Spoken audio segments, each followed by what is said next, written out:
Glory to God in the highest. Let the name of Jesus be glorified forever and ever. Today I want to speak to you about a wonderful truth that God is a God of restitution. God is a God of restoration. What does that mean?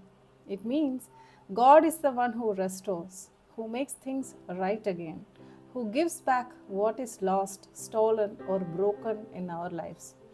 Restitution is more than just getting back what you lost. It's a divine promise that God will restore your joy, your peace, your provision, and your destiny. The Bible shows us many examples of God's power to restore. One of the most powerful stories about God's restoration is found in the life of a woman from Shunem, the Shunammite woman. The Shunammite woman was a wealthy, kind, and hospitable woman who lived during the time of the prophet Elisha. She and her husband opened their home to the prophet, offering him food and a place to stay whenever he came through their town. Because of her kindness and faithfulness, God blessed her with a son, even though she had been barren for many years. This was a miracle, a clear sign of God's blessing and favor. But life is not always easy, even for those whom God blesses. One day, tragedy struck. Her son suddenly became ill and died.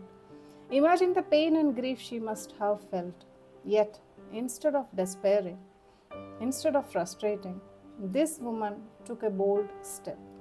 She sought out the prophet Elisha and refused to accept defeat. Through Elisha's prayers, God brought her son back to life. This was a miraculous physical restoration, a sign that God's power can restore what seems impossible to fix. But the story doesn't end here. Several years later, a severe famine forced the woman and her family to flee to another country for safety. While she was away, her land and property were taken over by someone else. Imagine how painful it was to lose not just her home, but the fruit of her labor and her inheritance. When the famine ended, she returned home and discovered the loss. She did not give up or accept the injustice. Instead, she went to the king and appealed on her behalf. The king listened and commanded full restitution. Not only was her land returned to her, but all the crops and produce that had grown while she was away were restored as well. So, this story beautifully shows us that God is a God of restitution. He sees the injustice, the loss, the pain, and He moves powerfully to restore everything that was taken from us. Sometimes restoration is immediate, other times it takes years. But God's promise is sure. We have to wait for His promise to come true in our lives. The Bible also teaches about restitution in other places as well. For example, in Leviticus chapter 6 verse 5, God commands that if someone steals, they must restore what they have taken and pay extra. That is an additional 1/5 of what was stolen. This shows us that God cares deeply about justice and make things right. And in the New Testament, we see Zacchaeus, a man who repented and promised to repay those who had wronged fourfold. Jesus commended him, showing that repentance and restitution go hand in hand. Even in the story of Job, after getting losses and suffering, God restored him twice as much as he had before.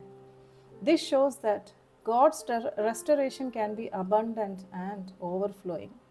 This shows that God is in favor of restoring. So, what does this mean for us today? If you have lost something, whether it's health, a relationship, a job, or peace of mind, I want to encourage you that God can restore it. He is a faithful God.